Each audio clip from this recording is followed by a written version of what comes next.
Hi, I'm Malcolm. And I'm Rachel. We're two Canadians living on our 39-foot mainship trawler, living an adventure of a lifetime. We invite you to follow along as we travel 6,000 miles through Canadian and U.S. waterways around America's Great Loop.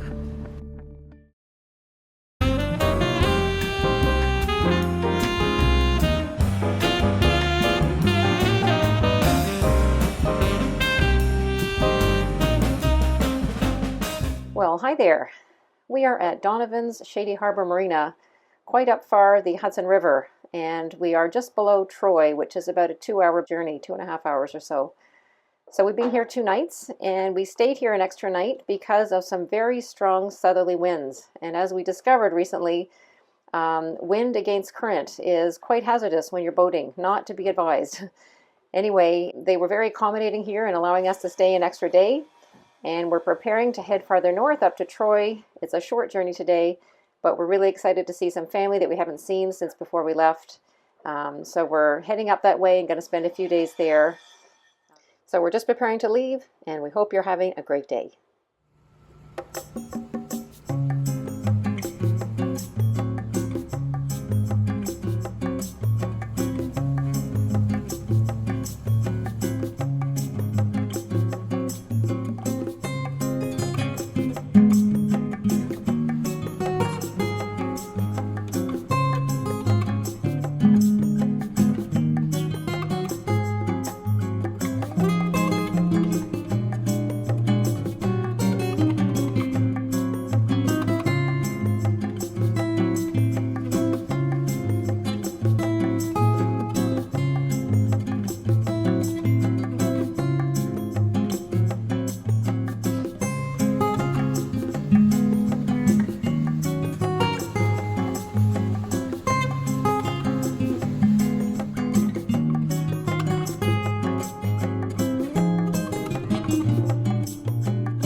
The Hudson River is the defining natural feature of a major region of New York State, familiar to millions who drive across its bridges, admire its grandeur from parks and historic sites, or ride the Hudson River Line Railroad. The average depth of the Hudson River is 30 feet, and the deepest point is 202 feet. The entire length is 315 miles. Estuaries are among the most productive of Earth's ecosystems. The Hudson Estuary stretches 153 miles from Troy to New York Harbor. More than 200 species of fish are found in the Hudson and its tributaries. Key commercial and recreational species like striped bass, bluefish, and blue crab depend on nursery habitat here.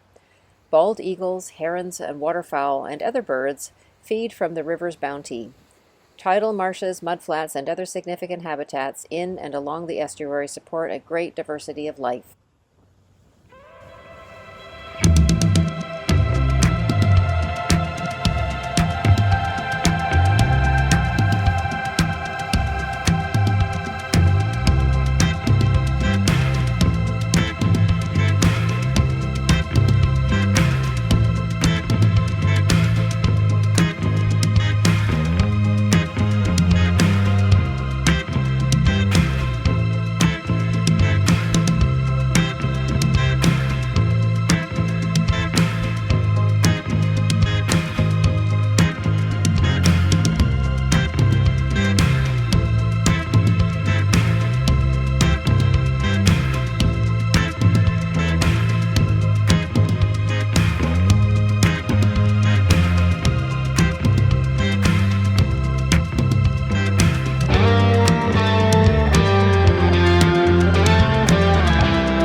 Well, hi there.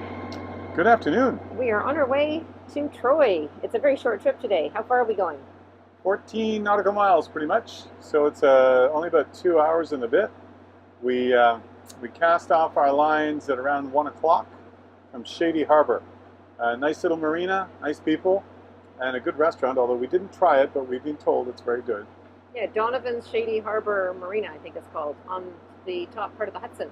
Yeah. So we took off. The reason we waited until 1 o'clock, and the reason we did that was because the tide rips through there quite fast, and we didn't want to get caught in an opposing tide.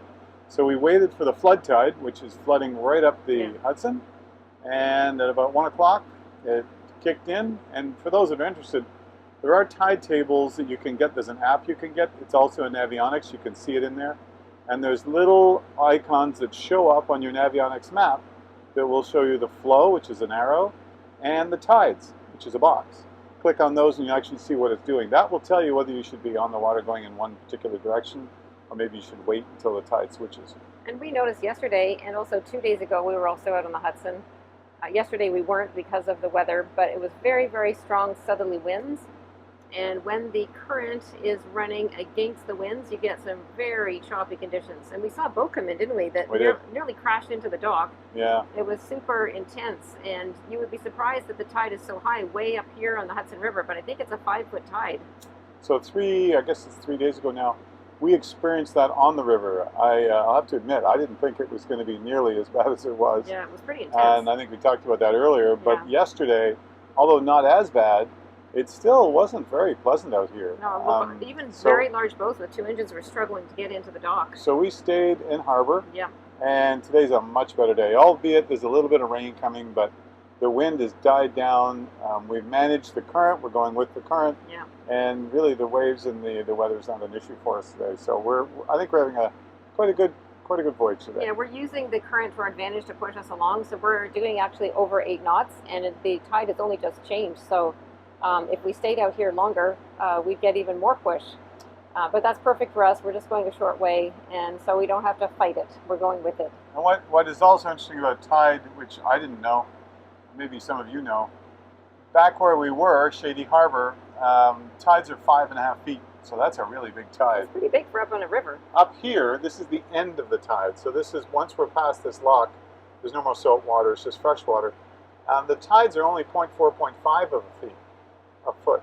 So that is a significant difference, and means that when you're docking, when you're coming to maneuver in close quarters, the tide becomes less of an issue the further up you get. So we're hoping this will be the last of the tide we have to think about, and all we have to think about is just wind, and I think we can manage the wind.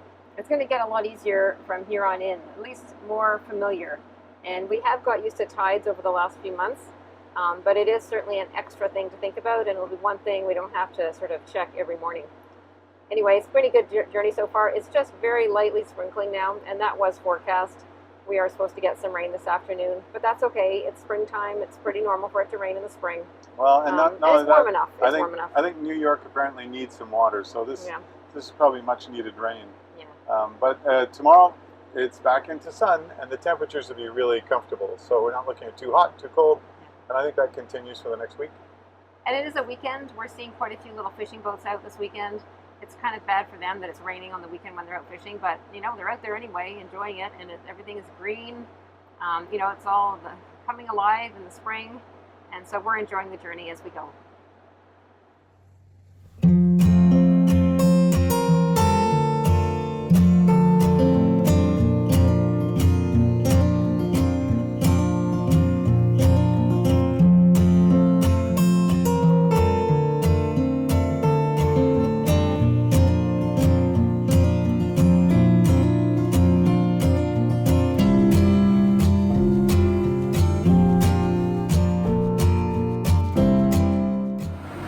Our destination in sight now, and we'll be calling the marina very shortly on the radio to find out our slip assignment.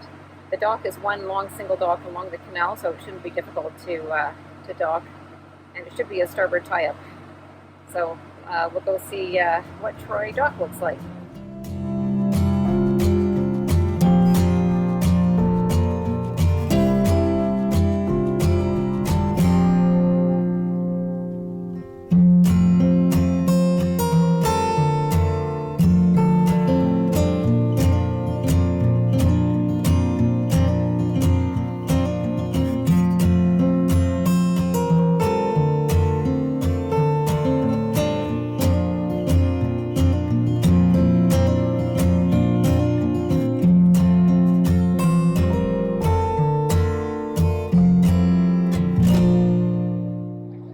We just docked at Troy Downtown Marina, and the two guys came down to help us, which was really nice. It wasn't really that hard, actually. And the rain is starting to come now. It's just sprinkling still, but looks like it's going to open up a little bit. I think there's another boat coming in too. You can see it right there behind me. Anyway, we're docked. It was really quick, only about 2 hours, 2.5 hours or so, and quite a bit of industry on the way. And now we know where all those big ships are going that were going past the Shady Harbor Marina. So we're settled in for a couple of days, and we're really excited to see our daughter. So we're going to sign off now, and I'll try and show you some of Troy, but we're going to be spending most of the time with family, so it's going to be a lot of fun.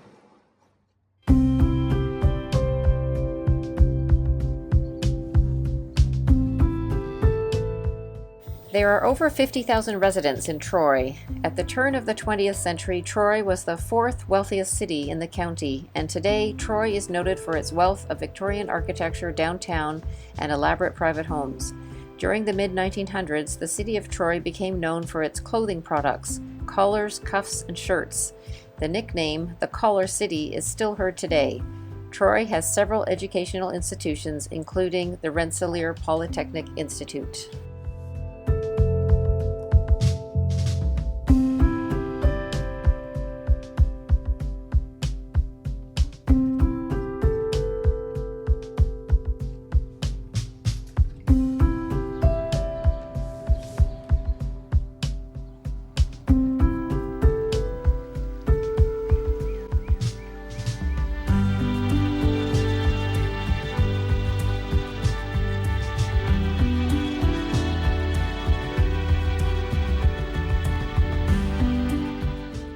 Neighbouring Albany, with 97,000 residents, is one of the oldest surviving European settlements and became the capital city of New York State in 1797.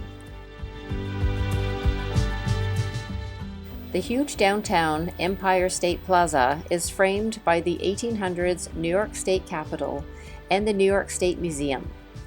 The plaza also has reflecting pools, an art-filled underground shopping concourse, and The Egg, a striking performing arts center. Albany is also home to several educational institutions, including the State University of Albany, College of St. Rose, and major medical, pharmacy, and law schools.